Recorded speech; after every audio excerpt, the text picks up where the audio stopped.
ప్రభుపేట అందరికీ వందనములు. నేటి దినం ఆరాధనకి మిమ్మల్ని నేను ప్రేమతో ఆహ్వానిస్తుంటున్నాను. ప్రియులారా, అందరూ బాగున్నారా? ప్రభు తన మహాకృపను బట్టి మనల్ని క్షేమంగా ఉంచడానికి ఆయన ప్రయత్నం చేస్తూ ఉంటుంటాడు. ఎందుకంటే ఆయన పోలికలో ఆయన కొరకే మనల్ని సృజించుకున్నాడు కనుక మనము ఆయన యొక్క చలనైనటువంటి రెక్కల క్రింద భద్రంగా ఉంటూ ఆయన స్తుతించాలని కూడా ఆయన కోరుకుంటాడు. కాబట్టి నేటి ఆరాధనను ప్రార్థన చేసుకొని మనం ఆరంభించుకుందాం. ప్రేమ కనికరం కలిగిన ప్రియ పరలోకపు తండ్రి, ఇంతవరకు మీరు మమ్మల్ని కాచి కాపాడినందుకే మీకు వందనాలు చెల్లిస్తూ ఉంటున్నాము. అంత మాత్రమే కాదు, మీరు మాకు ఇచ్చినటువంటి ప్రతి విధమైన ఆశీర్వాదములను బట్టి మీకు వందనములు చెల్లిస్తుంటున్నాము. ప్రభువా, మీకు మేము స్తుతులు చెల్లించటం మాత్రమే మేము చేయగలము. ఎందుకంటే మీరు మా హృదయానుసారముగా హృదయపూర్వకంగా నోటి ద్వారా మీరు మమ్మల్ని స్తుతి చెల్లాలి మీరు కోరుకుంటూ ఉంటుంటారు. కనుక ఈ సమయంలో హృదయపూర్వకంగా మీకు స్తుతులు సమర్పించుకుంటూ అంత మాత్రమే కాకుండా ఈ యొక్క సమయంలో మేము కొన్ని నిమిషములు లేఖన భాగములను ధ్యానించనాయింటుండగా పరలోక జ్ఞానం చేత ప్రభు వాటిని చూచి అన్వయించుకొని మీ మహిమార్థమై మా జీవితములకు కావలసినటువంటి మార్పులు తెచ్చుకొని కృప చూపమని యేసు నామములో అడిగి వేడుకుంటున్నాను తండ్రి, ఆమెన్. మంచిదండి ప్రియులారా, దేవుని స్తుతించటకు కాను కుమ్మరి ఓ కుమ్మరి అనే పాట పాడి మనం ప్రభుని స్తుతించి వాక్యంలోనికి వెళ్దాం.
వార్తలోని పాత్రలన్నీ శ్రీ యేసుని పొగడుచుండా,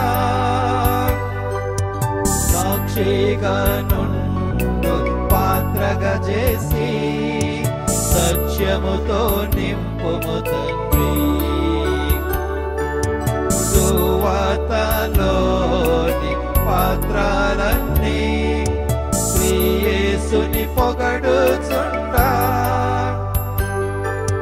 సాక్షిగా నుండు పాత్రగా చేసి సత్యముతో నింపుము తండ్రి. కుమ్మరి ఓ కుమ్మరి, జగదుత్పత్తి దారి, చీకటమన్నైన నా వంక చల్లగా చూడుమయ్యా.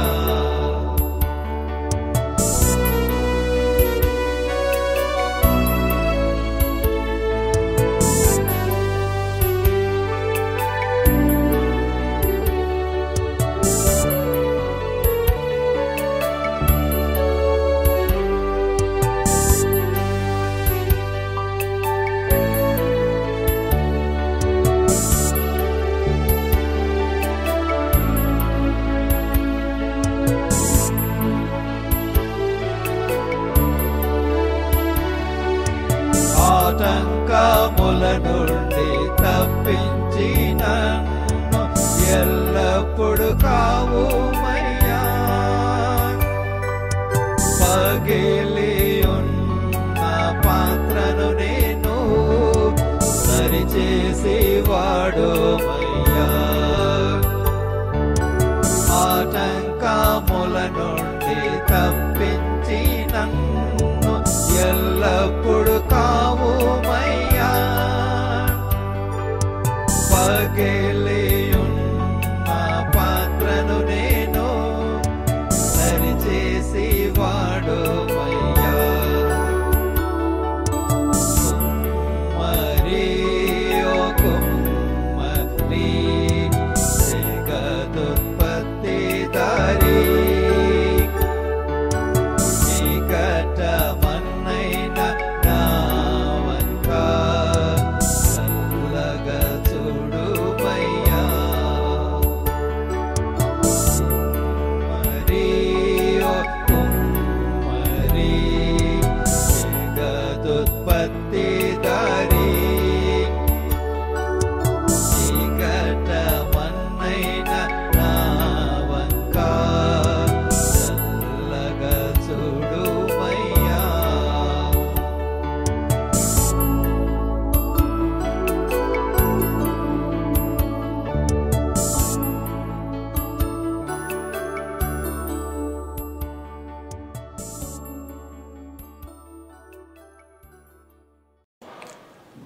ప్రియులారా, మంచిది. పాట పాడి మనం ప్రభుని ఆరాధించినాము. నేడు మనం ధ్యానించిన అయినటువంటి అంశం ఏంటంటే దేవునికి స్తుతులు చెల్లించాలి. చూడండి, మనము ఆయా సమయాలలో అక్కరలను బట్టి మనము దేవుణ్ణి స్తుతిస్తూ ఉంటుంటాం. అసలు దేవుడికి స్తుతి కంపల్సరీ మనం చెల్లించాలండి. ఎందుకు చెల్లించాలి, ఆయన ఏం చేసినాడన్న కారణాలు వెతకూడదు. యాక్చువల్గా వాక్యానుసారంగా కనుక చూసినట్లయితే మనల్ని సృజించినటువంటి దేవుడికి మనము స్తుతులు చెల్లించబద్ధులమై ఉంటున్నాం. కానీ మానవుల యొక్క బలహీనత ఏంటి అని అంటే స్తుతులు చెల్లించడానికి అంతగా సమయం తీసుకోకపోవచ్చు. బట్ ఫ్రెండ్స్, తెలుగు భాషలో కనుక మామూలు నానుడి వాడుక భాషలో కనుక చెప్పాలి అంటే స్తుతులు చెల్లించినట్లయితే నా స్థితి బాగుంటుంది అన్నది మనకందరికీ తెలుసు. మళ్ళీ చెప్తున్నాను, స్తుతులు చెల్లించినట్లయితే నా స్థితి బాగుంటుంది, అది వాస్తవం. కానీ స్తుతులు చెల్లించకుండా నేను స్థితిలో బాగుండాలి అని అనుకుంటాం ఎంతవరకు సమంజసం అన్నది కొంచెం నేను అర్థం చేసుకోవాలి. అంతెందుకండి, మనం ఒక ఆఫీసులో పని చేస్తూ ఉంటుంటాం. ఎనీ జాబ్, ఎటువంటి హోదాలో ఉన్నప్పటికీ, అంటే ఒక కంపెనీ అన్నప్పుడు దాని వ్యవస్థాపకుడు ఒక అతను ఉంటాడు, ఫౌండర్ అన్న అతని వ్యక్తి ఉంటుంటాడు. ఆ ఫౌండర్ ఏ కంపెనీ అయినా మీరు తీసుకోండి. చిన్న కంపెనీ అయితే మేబీ దానిని స్టార్ట్ చేసినటువంటి వ్యక్తి ఓనర్ మన దగ్గరే ఉండొచ్చు. లేదు, కొన్ని పెద్ద కంపెనీలు ఉన్నాయి, పెద్ద కంపెనీలు, వాటికి మనం ఒక బ్రాంచ్లో ఎక్కడో ఒక చోట పనిచేస్తూ ఉంటుంటాం. ఆ ఓనర్ ఎవరో మనకు తెలియకపోయినా ఆయన దగ్గర అంటే ఒక సీఈఓగా, ఎగ్జిక్యూటివ్ డైరెక్టర్గా, డైరెక్ట్ మేనేజర్, జనరల్ మేనేజర్గా ఉన్నటువంటి వ్యక్తులకు మనం గుడ్ మార్నింగ్ గుడ్ ఈవినింగ్ చెప్పకుండా నా జాబ్ నేను చేసుకుంటానని అనుకుంటామా అండి? అనుకోం కదా. చిన్న చిన్న ఉద్యోగము, మధ్యతరగతి ఉద్యోగము, ఎటువంటి పెద్ద ఉద్యోగమైనా నాకంటే పై హోదాలో ఉన్నటువంటి వ్యక్తికి నేను గౌరవించి మర్యాదగా అతన్ని పలకరించటం, సార్ గుడ్ మార్నింగ్ సార్ అనటము, అది కంపల్సరీ. అది ఒక ఆర్గనైజేషన్లో ఉండేటటువంటి ఒక ఎథిక్స్ అంటుంటాం. ఎథిక్స్ యథార్థంగా ఉండాలంటే నీకు జీతం ఇచ్చేటటువంటి వ్యక్తికి నీవు స్తుతులు చెల్లించాలి. స్తుతులు చెల్లించడం అంటే ఈ వ్యక్తికి మనం ధూపం వేయము, ఏమండి, కొబ్బరికాయలు కొట్టం. బట్ ఆ వ్యక్తిని హృదయపూర్వకంగా సార్ గుడ్ మార్నింగ్ అండి, వందనాలండి, స్తుతులు సమర్పిస్తూ ఉంటుంటాం. ఒకవేళ నా యజమాని నా ముందు నుంచి వెళ్ళినప్పుడు నేను అతన్ని ఏం పలకరించకుండా ఉంటే నేను ఒక ఉద్యోగిని కదా, నా జీతం నేను తీసుకుంటాను, నేను పని చేస్తున్నాను, నీవు నాకు ఊరికిన జీతం ఇస్తున్నావా అని నేను అనుకోను కదండి. లేచి నిలువపడతాను, గుడ్ మార్నింగ్ సార్ అంట. ఓకే, ఆయనకు నేను తెలియకపోతే అడగొచ్చు నన్ను, ఎవరు మీరు, ఏ డిపార్ట్మెంట్.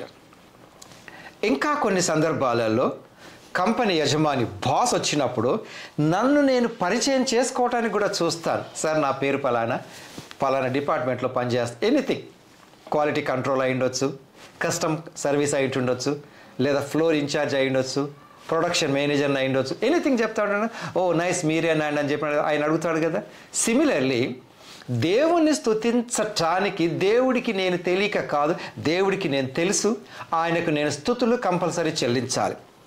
అది ఆయన కోరుకుంటాడు. నేను చెల్లించినప్పుడు ఈ స్తుతులు చెల్లించడం అన్నది మరో రకంగా దైవ సేవకుడు ఒక మాట ఏమంటాడంటే, బైబిల్లో ఆయనకు స్తుతులు చెల్లించడం ద్వారా ఆయన ఈ లోకపు ఉదాహరణ ఒకటి చెప్పాడు. అంటే అది రెఫరెన్స్ బైబిల్లో ఉండదు, బట్ ఒక దైవ సేవకుడు చక్కగా వివరించినాడు. ఎలాగంటే, ఒక బ్యాంకులో నీకు అకౌంట్ ఉంది, నీ పేరు మీద నీకు అకౌంట్ ఉంది. బట్ బ్యాంకుకి వెళ్ళినప్పుడు నీవు డబ్బులు కావాలి అంటే అకౌంట్ ఉంది కదా, నాకు డబ్బులు ఇవ్వమంటే ఎవరు ఇవ్వరు కదా. నీవు డిపాజిట్ చేసుకున్నటువంటి డబ్బులే ఈరోజు 100 రూపాయలు, రేపు 150 రూపాయలు, అలా చేసుకుంటూ పోయినప్పుడు ఆ సేవింగ్స్ అన్నవి ఏ మాదిరిగానైతే పెరుగుతాయో అదే మాదిరిగా నీవు చెల్లించేటటువంటి స్థుతులు దేవుడి సన్నిధిలో నీ అకౌంట్లో ఉంటాయి. Okay, so it's a person నాకెప్పుడు ఎన్నిసార్లు నా దగ్గరికి వచ్చినాడు, అక్కరలు తీర్చమని కాదు, ప్రభువా నువ్వు నాకు ఇచ్చినటువంటి ఫ్యామిలీని బట్టి వందనములు, నీవు నాకు ఇచ్చినటువంటి ఉద్యోగమును బట్టి వందనములు, ఎన్నిసార్లు నా దగ్గరికి వచ్చావు. సో ఫ్రెండ్స్, దేవుడికి స్తుతులు చెల్లించడానికి యాక్చువల్గా చెప్పాలంటే కారణాలు అక్కర్లేదండి, బట్ స్తుతులు చెల్లించాలి. ఈరోజు ఉదయం లేచినప్పుడు స్తుతులు చెల్లించాం, మధ్యాహ్నం నాకు ఎవరో సహాయం చేసినప్పుడు ఆ వ్యక్తికి థ్యాంక్స్ చెప్పామే, ఆ వ్యక్తిని పంపింది దేవుడే కదా, దేవుడికి కూడా కృతజ్ఞతలు చెల్లించాలి కదా. ఇదన్నమాట. నేను ఇందాక మీతో చెప్పినట్టు స్తుతులు చెల్లించటం ద్వారా స్థితిగతులు సరిగా ఉంటాయి. స్తుతి చెల్లించకుండా నా అంతటా నేనుగా అహంకారిగా ఉన్నట్లయితే, నాకు దేవుడు అక్కర్లేదు అని నేను ఉన్నట్లయితే నా పరిస్థితి కూడా వేరే రకంగా ఉంటుందండి. దేవుడు లేడని నేను అనుకోను, ఉన్నాడు, కానీ నేను చూపించలేను. దేవుడు ఆత్మస్వరూపి. కాబట్టి దేవునికి నేను స్తుతులు చెల్లించాలంటే కీర్తన 100వ కీర్తన 4వ వచనములో ఏమని ఉంటుందండి? ఆయనను స్తుతించుడి, ఆయన నామమును గణపరచుడి. ఆయనను స్తుతించాలి, ఆయన నామాన్ని గణపరుస్తాం. ఉదాహరణకి, ఈ లోకంలో ఏదో ఒక వ్యక్తి నీకు కొంత సహాయం చేసింటాడు, ఆయన మర్చిపోం కదండి. సరే, అందరూ గుర్తుపెట్టుకోవాలని ఏమీ లేదు, అప్పుడప్పుడు కొద్దిమంది మర్చిపోవచ్చు. కొద్దిమంది గుర్తుపెట్టుకున్న వాళ్ళు ఆ వ్యక్తి నీకు చేసిన సహాయాన్ని బట్టి, ఫలానా వ్యక్తి నాకు సహాయం చేసి ఆయన కనపడ్డప్పుడు నేనేం చెప్తాను తెలుసా అండి? సార్ ఇతనే నేను కష్టాలలో ఉన్నప్పుడు నాకు కొంత డబ్బు సహాయం చేశాడని నలుగురి మధ్యలో కూర్చుని ఉండొచ్చు, 10 మంది మధ్యలో ఉంటుండొచ్చు, 100 మంది మధ్యలో ఉంటుండొచ్చు. ఆయన్ని గణపరుస్తున్నాను కదండి. అది మానవులనే నేను ఇంతగా గణపరిచినప్పుడు మరి నన్ను సృష్టించినటువంటి దేవాది దేవుణ్ణి, లోక రక్షకుడిని నేను ఇంకెంత గణపరచాలండి. ఆయనను స్తుతించుడి, ఆయనను ఘనపరచుడి. ఫ్రెండ్స్, ఏ రకంగా గణపరుస్తుంటున్నామండి మనం? అంటే గణపరచడానికి కొన్ని సందర్భాలు అంటుండొచ్చు, సార్ నాకు ఆ పదములు రావే అని. నీ హృదయాంతరంగములలో దేవా నువ్వు నాకు చేసినటువంటి ఈ మేలును బట్టి నీకు వందనములు అని నేను ఆ పలకలేనా? సరే, నేను అది పలకలేకపోవచ్చేమో, సరి అనేటువంటి పద ఉచ్చారణ నాకు వచ్చి ఉండకపోవచ్చేమో, నేను స్తుతించలేనా? అయ్యా, నాకు వచ్చినటువంటి భాషేనండి. కొన్ని సందర్భాలలో కొద్దిమంది అంటుంటారు కదా, అయ్యా నేను గ్రామీణుడను, మా మాటలు వేరే రకంగా ఉంటుంటవి, సరైన రీతిలో నేను ఏదైనా ఉండేయచ్చండి. బట్ నువ్వు గ్రామంలో ఉన్న నీ యొక్క గ్రామ సర్పంచ్కో, గ్రామ పెద్దకో, నీ యొక్క తోటి సహోదరుడినో ఎలా గుడ్ మార్నింగ్, గుడ్ ఈవినింగ్ అని చెప్తావు? సేమ్ వే ఇక్కడ కూడా నువ్వు గణపరచాలి. కాబట్టి ఫ్రెండ్స్, నీవు దేవుణ్ణి ఏ రకంగా గణపరుస్తుంటున్నావు అన్న విషయాన్ని నువ్వు ఆలోచించుకో. దేవుణ్ణి గణపరచాలి, అంతేకాదండి. ఈ యొక్క కీర్తనలు 81వ కీర్తన మనం చూసినట్లయితే 81వ కీర్తనలో అసలు ఆ దేవుడు ఎవరు, నువ్వెందుకు స్తుతించాలన్న విషయం ఇక్కడ చూడండి. మనకు బలమై ఉన్న దేవునికి ఆనందగానము చేయుడి, యాకోబు దేవుని బట్టి ఉత్సాహధ్వని చేయుడి. చూడండి, ఈ ఒక్క వచనాన్ని పట్టుకొని నేను వివరణ చేయటం అనేది అంటే దీంతో నాకు తెలిసి ఉండాలి కదా. ఇక్కడ ఏం జ్ఞాపకం చేస్తున్నాడు? మనకు బలమైన నీకు శక్తినిచ్చేటటువంటి దేవుణ్ణి బట్టి దేవునికి నువ్వు ఆనందగానం. నన్ను బలపరిచే దేవుడు ఉన్నాడు. ఎప్పుడు నేను బలపరుస్తుంటున్నాడు అండి? నీవు దుఃఖంలో ఉన్నప్పుడు ఆదరణ నీకు కలిగించినాడా? నీవు అక్కరలో నువ్వు ప్రార్థించినప్పుడు నీకు ఫలితం ఇచ్చినాడా? అగైన్ ఇక్కడ క్వశ్చన్ రావచ్చు, అసలు నాకేం ఫలితం ఇచ్చినాడండి అని నేను అనుకోవచ్చు. కరెక్టే. బట్ ఆయన ప్రణాళిక చొప్పున నీకంటూ పరలోకంలో ఏర్పాటు చేసింది తప్పకుండా నీకు దేవుడు అనుగ్రహిస్తాడు, అనుమానం లేదు. అక్కడ బలమై ఉన్న దేవుని నువ్వు. మరి ఇక్కడ యాకోబు అనే ప్రస్తావన, యాకోబు అంటే యాకోబు ఏ విధంగా ఆశీర్వదింపబడ్డాడో ఆయన స్తుతించిన దేవుడు, ఆయన చేసిన దేవుడు అంటుంటాం కదండి. మనం ఒక్కొక్కసారి బంధువుల దగ్గరనో ఆఫీసులను వచ్చినప్పుడు ఆ వ్యక్తిని పరిచయం చేసేటప్పుడు, సరే కంపెనీ బాస్గా తెలుసు, నాకు కొలిగ్గా తెలుసు అయినప్పటికీ కొత్తగా వ్యక్తులు వచ్చినటువంటి వ్యక్తులకు ఏమని పరిచయం, సార్ ఇతనేనండి పలానా రోజు పలానా చోట పలానా వారి, ఓ మీరా అండి అని మనం అంటుంటాం కదా. అది అంటే యాకోబును గణపరిచిన దేవుడు, యాకోబును ఆశీర్వదించిన దేవుడు ఈరోజు నీ స్తుతుల కొరకై ఎదురు చూస్తున్నాడు. అంత కాదండి, కొన్ని సందర్భాలలో మనం ఏదైనా అంటే కంపారిజన్ చేస్తున్నాను, మనం ఏదైనా షాప్కి వెళ్ళినప్పుడు ఎనీథింగ్, విలేజెస్కి వెళ్ళినా, రూరల్ ఏరియా, పెద్ద విలేజ్ అనే కాదండి, ఎగ్జాంపుల్ మీరు హైదరాబాద్ చుట్టుపక్కల ఉన్నటువంటి కొన్ని గ్రామాలకు వెళ్ళి చీరలు కొనండి లేదా వెజిటేబుల్స్ కొనండి. అక్కడ వాళ్ళు ఏం చెప్తారండి, ఓ ఇక్కడ నుంచి మా చీరలు అమెరికాకి వెళ్ళిపోతాయండి, ఇక్కడ నుంచి మా పచ్చళ్ళు అమెరికాకి వెళ్తాయండి, మేము చేసే ఇక్కడ పిండి వంటలు విదేశాలకు వెళ్తాయి, వాళ్ళు గొప్పగా చెప్పుకుంటున్నారు కదండి. అంటే ఆ గొప్పతనం అన్నది ఇతనే, ఇక్కడ ఉన్నది గ్రామమే, ఈ గ్రామం యొక్క గొప్పతనాన్ని ఎక్కడ చూసుకుంటున్నాడు, పలానా విదేశానికి పంపామండి అంటున్నాడు కదా. అలాగే నువ్వు ఆరాధించే దేవుడు యాకోబును గణపరిచిన దేవాది దేవుడు, ఆ దేవుణ్ణి నువ్వు స్తుతించాలి. అంటే అంతేకాదు నేను స్తుతించాలి అన్నప్పుడు నేను ఎందుకు చేయాలన్నది కానీ అని నేను అనుకోవచ్చు, కానీ నేను చేస్తున్నది ఎవరినండి అది కూడా నేను ఆలోచించినట్లయితే, మీ ఇంటికి పలానా ఒక గొప్ప వ్యక్తి వస్తున్నాడంటే కొంచెం వంటలు ఏర్పాటు చేయండి అన్నప్పుడు నీకు శాయ శక్తుల మీకు తోచినటువంటి దానిలో ఉన్న దానిలో ఎంత మంచి ఇవ్వగలరో అంత ఇస్తాం కదండి. గ్రామాలకు వెళ్ళినప్పుడు నేను గ్రామాలను ఎందుకు అంటున్నానండి అంటే అక్కడ వారి జీవితం అందరి జీవితం ఒకటే. పట్టణాలలో వసతులలో ఉన్న వాళ్ళకు విద్యుత్ శక్తి ఉండొచ్చు, ఏసీలో ఉంటుండొచ్చు, వాళ్ళు గ్రామంలో ఉన్న వాళ్ళకు కూడా విద్యుత్ శక్తి ఉన్నప్పటికీ ఏసీ లేకపోయి ఉండొచ్చు, వాళ్ళు జీవిస్తున్నారు కదా. కానీ వాళ్ళు దేని చెప్పుకొని గొప్పగా ఫీల్ అవుతుంటుంటారు, మా అబ్బాయి అక్కడ ఉన్నాడండి పలానా పెద్ద కంపెనీ అండి, ఆ కంపెనీలు ఏం చేస్తున్నాడు అనేది కాకపోయినా సిమిలర్లీ నువ్వు స్తుతించేటటువంటి దేవుడు యాకోబు దేవుడు, ఇస్సాకు దేవుడు. ఎలా అది అసలు స్తుతులు చెల్లించడం అన్నది నిజానికి చాలామందికి రాదండి. ఓ దేవా నీకు వందనములని సింపుల్ పదం వర్షిప్ చేయటము. సరే మన మందిరాలలో, చర్చెస్లలో, ఫెలోషిప్స్లలో నాకు పాటలు రావు కనుక కొద్దిమంది అక్కడ పాటలు పాడేవాళ్ళు ఉంటారు, ఇన్స్ట్రుమెంట్స్ ప్లే చేసేవాళ్ళు ఉంటుంటారు. అందరం కలిసి ఏక కంఠంతో దేవుడిని ఆరాధిస్తున్నాం కదండి. అందులో నేను పొందుకునే ఆనందం అంత మాత్రమే కాదు, దేవుణ్ణి ఒకసారి ఆరాధించిన తర్వాత ఆ యొక్క సంగీతం ఇన్స్ట్రుమెంట్తో పాటు మానవుల యొక్క స్వరం, స్త్రీలు పురుషులు కలిసి దేవుని స్తుతిస్తున్నప్పుడు ఒక స్వరం వెలువడిన తర్వాత ఆ స్వరం నేను ఆరాధించినంతసేపు నా చెవులలో ఇలా మోగుతూ ఉంటుంది కదా. ఎవరైతే సంపూర్ణ హృదయంతో పాటలు పాడతారో వారు ఆలయాన్ని విడిచిపెట్టి బయటికి వచ్చిన తర్వాత కూడా ఈ మెలోడీ వాళ్ళకు వినపడినట్లుగా మీరు వేరే వాళ్ళు చెప్పటం కూడా మీరు వినే ఉంటారు.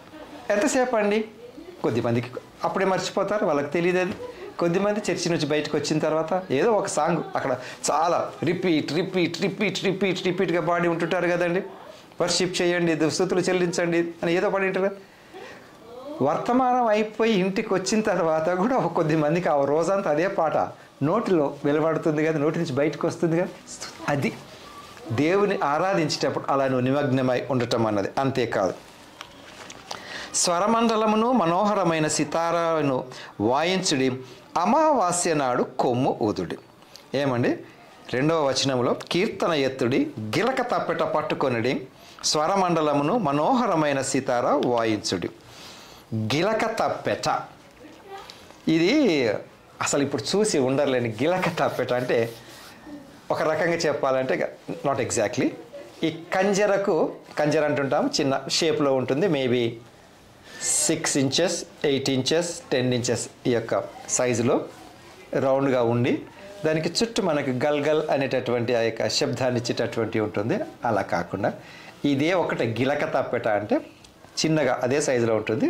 8 ఇంచెస్ 10 ఇంచెస్లో ఉండి ఈ చర్మంతో ఒక జంతు చర్మంతో పల్సగా చర్మాన్ని చేసి ఈ యొక్క రౌండ్ అంతా కూడా చెక్కతోటి ఉంటుంది. గిలక తప్పెట దాన్ని కొడుతూ అది రిధం ఇస్తుంది మీకు. తబలాగా డోలకులు ఇచ్చిన మాదిరి కాకుండా దాన్ని చిన్నగా చేతిలో పట్టుకొని కొడతారు.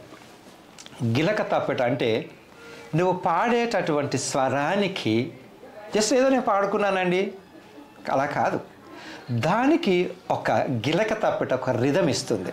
టంగ్ టంగ్ టంగ్ 1 2 3 క్వార్టర్స్ ఇవి అంటుంటారు కదండి. ఆ మాదిరిగా నువ్వు దేవుని స్తుతించాలి అన్నది నేర్చుకోవాలండి. అంతేకాని ఇంకొకటి, ఒక్కొక్కసారి నేను కూడా పాట పాడతానండి దేవుని స్తుతిస్తానండి, నాకు మైక్ కావాలని కొద్దిమంది అడుగుతూ ఉంటుంటారు. మంచిదే, కానీ ఇక్కడ ఉద్దేశం కూడా బయలుపరచాలి. నువ్వెందుకు పాడాలనుకుంటున్నావు పాటను? దేవుని స్తుతించటం కొరకు పాడాలనుకుంటున్నావా? పబ్లిక్ ఎదుట పాడాలనుకుంటున్నావా? అది అర్థం చేసుకోవాలి. ప్లస్ ఇంకా ఇక్కడ పాట పాడేటటువంటి వ్యక్తి, గిలక తప్పెట కొట్టేటటువంటి వ్యక్తి, స్వరమండలం వాయించేటటువంటి వ్యక్తి, ముగ్గురు, సరే టెంపరీ ముగ్గురు అనుకుందాం. ఈ ముగ్గురికి కోఆర్డినేషన్ ఉంటే, సహవాసం ఉంటే, ఫెలోషిప్ ఉంటే దేవుని కలిసి ఏక స్వరంతో ఏకంగా ఒకటే గిలక తప్పెట స్వరమండలం పాట పాడే వ్యక్తి ముగ్గురు కలిసి దేవుని ఆరాధిస్తున్నప్పటికీ అది ఒకే విధంగా రావాలి. లేదండి నువ్వు వాడేది నువ్వు వాడుకో, నేను కొట్టేది నేను కొట్టుకుంటానంటే కుదరదండి. అది అంటే ఐక్యత అన్నది కావాలి, ఐక్యత రావాలి. దేవుని ఆరాధించడంలో ఐక్యత రావాలి. ఏమండి, కీర్తనలో ఒక మాట ఉంటుంది కదా, సహోదరులు ఐక్యత కలిగి నివసించటం ఎంత మేలు ఎంత మనోహరమని. మీకు తెలిసిన ఉదాహరణ నేను ఒకటి చెప్తాను. ఒకసారి ఒక రాజుగారికి డౌట్ వచ్చిందట. మంత్రిని పిలిచి అడిగాట, మంత్రి గారు గొర్రె ఎన్ని పిల్లలు పెడుతుందండి ఒక డెలివరీలో అంటే ఒక కాన్పులో? అయ్యా ఒకటి, మహా అంటే 2. మరి కుక్క 2 కంటే ఎక్కువే, 4 6 8 10 ఇంకా 12 పెట్టినవి కూడా ఉన్నాయి. సరే కాసేపు 6 అనుకుందాం, 7 అనుకుందాం. ఓకే, మరి మీరు నేను గమనించినంత వరకు గొర్రెలు మందగా ఉంటవి, కుక్కలు ఎప్పుడు ఒంటరిగానే ఉంటవి, ఎందుకని? ఈయనకు కూడా అర్థం కాలేదు మంత్రి గారికి.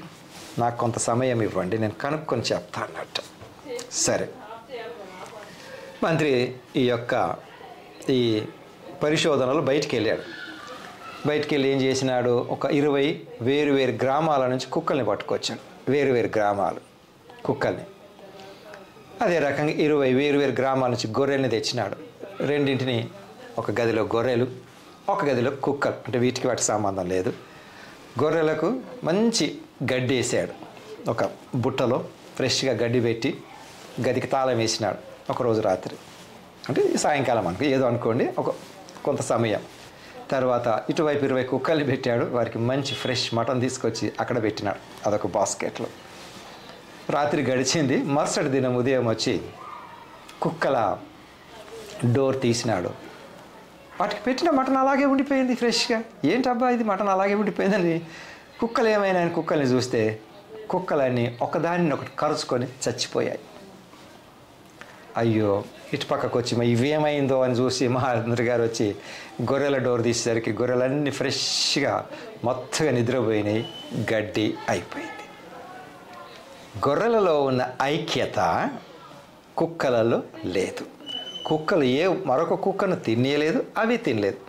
ఐక్యత అన్నది చూడండి, నేను ఇది కుక్కలతో పోల్చినానని కాదనండి. ఇక్కడ ఐక్యత అన్నది దేవుని స్తుతించేటప్పుడు మందిరములో ఉన్నటువంటి అందరికీ ఐక్యత అవసరం. ఇప్పుడు 81వ కీర్తన నేను చదువుతున్నాను, అందుకే 137వ కీర్తనలో ఇదంతా గమనించినటువంటి కీర్తనకారుడే రాసినాడు, సహోదరులు ఐక్యత కలిగి నివసించటం ఎంత మేలు ఎంత మనోహరం. కాబట్టి దేవుని ఆరాధించేటప్పుడు ఐక్యతతో ఆరాధించాలి. ప్రార్థించేటప్పుడు కూడా ఒకరు ఎత్తుకుంటారు, మరొకరు ఎత్తుకుంటారు, ఇద్దరిట్లో ఎవరో ఒకరు ఆగిపోవాల్సిందే కదండి. నేను కంపల్సరీ చేయాలన్న ఆవేశం మంచిదే, కానీ డామినేషన్ కూడా పనికిరాదు. అది కాబట్టి ప్రియులారా, నేను దేవుని స్తుతిస్తున్నప్పుడు చేసుకోండి. తర్వాత అమావాస్య నాడు కొమ్ము ఊదుడి, దెన్ మనము పండుగ ఆచరించే దినమగు పున్నమి నాడు కొమ్ము ఊదుడి. ఇవి సీజనల్ అన్నమాట. కొమ్ము అమావాస్యకు ఊదండి, పున్నమికి ఊదండి అని అంటే ఇది క్యాలెండర్. ఇష్టం వచ్చినట్లు నాకు ఇష్టం వచ్చినట్లు కాదు, ఎప్పుడు అవసరమో ఎప్పుడు ఏది చేయాలనో అది నువ్వు చేయాలి అన్నది ఇక్కడ విషయం అండి. నా ఇష్టం వచ్చినప్పుడు కాదు, అది అవసరమే. నాకు ఇప్పుడు ప్రభువుని స్తుతించాలనిపించింది, స్తుతించినాను. కాబట్టి నేను ఇక్కడ చేయవలసింది ఏ ఏ సమయాలలో ఏమేమి చేయాలనో అవి చేయాలి. సామాన్యంగా ఏంటండి, ఒకప్పుడు ఇవన్నీ జస్ట్ ఊరికే అనుకుంటుంటారు కదా. గ్రామాలలో కొన్ని సందర్భాలలో కొద్దిమంది అక్కడ అంటే ఒకప్పుడు ఇన్స్ట్రుమెంట్స్ ఉండేవి కాదు, ఏమి కాదు. ఒకే వ్యక్తి ఉండేవాడు ప్రకటనలు చేయడానికి డప్పులు కొట్టుకుని. ఆయన పెళ్ళికైనా అదే డప్పు వాడతాడు, చావుకైనా అదే డప్పు వాడతాడు అన్న సామెత ఉంది కదండి. మొత్తానికి ఏదైతే ఏముంది, ఆయన డప్పు కొట్టాడా లేదు అక్కడ. అదేవిధంగా సీజనల్గా ఈరోజు Sunday are you worshipping, then రేపు మండే, రేపటిది రేపటికి, ఫ్రైడేనే, సాటర్డే కొద్దిమంది ప్రిపేరింగ్ ఫర్ టుమారో సండే అంటుంటారు. అది చేయాల్సిందే.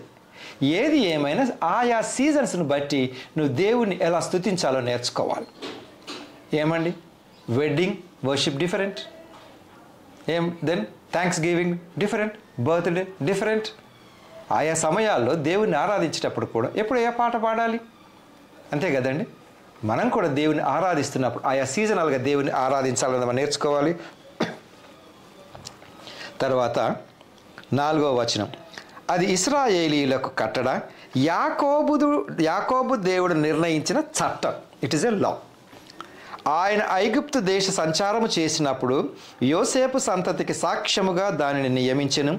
అక్కడ నేనెరుగని భాష వింటిని, వారి భుజముల నుండి నేను బరువుని దింపగా వారి చేతులు మోత గంపల నెత్తకుండా విడుదల పొందెను. చూడండి, దేవుని స్తుతించినప్పుడు స్థితి బాగుంటుందని నేను చెప్పినాను. 7వ వచనం, ఆపత్కాలమునందు నీవు మొర్రపెట్టగా నేను విడిపించి తిని, ఉరుము దాగు చోటులో నుండి నీకు ఉత్తరం ఇచ్చి తిని. ఏమండి, ఉరుము దాగు చోటు ఎక్కడండి? ఎక్కడో ఆకాశంలో మేఘముల నుంచి మధ్యలో నుంచి ఉరుము నీకే అది కనపడిందా అంటే నీకు తెలియని చోటు నుంచి నీకు సమాధానం కలుగుతుంది. నీకు తెలియని చోటు అది ఎక్కడో నీకు తెలియదు అంటే నువ్వు ఈరోజు స్తుతులు చెల్లించి నువ్వు ఆపత్కాలంలో మొరపెట్టినప్పుడు తప్పకుండా నేను రిజల్ట్ పొందుకుంటానని. కానీ ఇక్కడ చిన్న కండిషన్ ఏంటంటే నేను దేవుణ్ణి అడుగుతున్నది నా స్వార్థంతో కాకూడదు, దేవుని ప్రశ్నించే విధంగా కాకూడదు. నువ్వెందుకు నాకు చేయలేదు అని గతంలో ఉన్నటువంటి విషయాలను నేను మళ్ళీ తిరిగి ఆయన జ్ఞాపకం చేయకూడదు. సరే, బైబిల్లో కొద్దిమంది సేవకులు ప్రభువా నన్ను జ్ఞాపకం చేసుకోమని అన్నారు, అంతేగాని నేను ఈరోజు దేవుని స్తుతించినాను కదా, సే ఫర్ ఎగ్జాంపుల్ ఈరోజు మళ్ళీ తిరిగి నేను కొన్ని రోజుల తర్వాత నేను పలానా రోజు నీకు స్తుతులు చెల్లించినాను, నా ఆఖరణ నీ ముందు పెడుతున్నాను ఇప్పుడు అనటానికి లేదు. అది దేవుడి చిత్తం. ఆపత్కాలంలో నేను మొరపెట్టగా అగైన్ అండి, ఇప్పుడు ఫరో రాజు దగ్గర వీళ్ళు ఉంటున్నప్పుడు, సరే అది కూడా చూద్దాం మనం. ఈ నిర్గమాకాండంలో నిర్గమాకాండం 9వ అధ్యాయం 1వ వచనం నుండి, తర్వాత యెహోవా మోషేతో ఇట్లనెను, నీవు ఫరో యొద్దకు వెళ్ళి నన్ను సేవించుటకు నా ప్రజలను పోని. ఎందుకు విడిపించినాడని నన్ను సేవించుటకు. కానీ ఆయన వినలేదుగా. సరే, దేవుడు ఆయన హృదయం కఠినం చేసినాడా? ఓకే అనుకున్నా.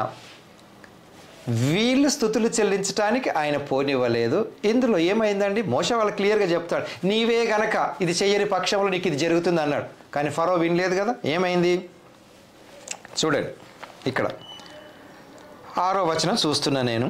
మరునాడు యెహోవా ఆ కార్యము చేయగా ఐగుప్తీయుల పశువులన్నీ చచ్చెను, కానీ ఇశ్రాయేలీయుల పశువులలో ఒక్కటియు చావలేదు. చూసారా, దేవునికి నమ్మకంగా ఉన్నటువంటి వ్యక్తుల పరిస్థితి ఏంటి, అపనమ్మకంగా ఉండి దేవుని ద్వేషించినటువంటి వారి పరిస్థితి ఏంటి.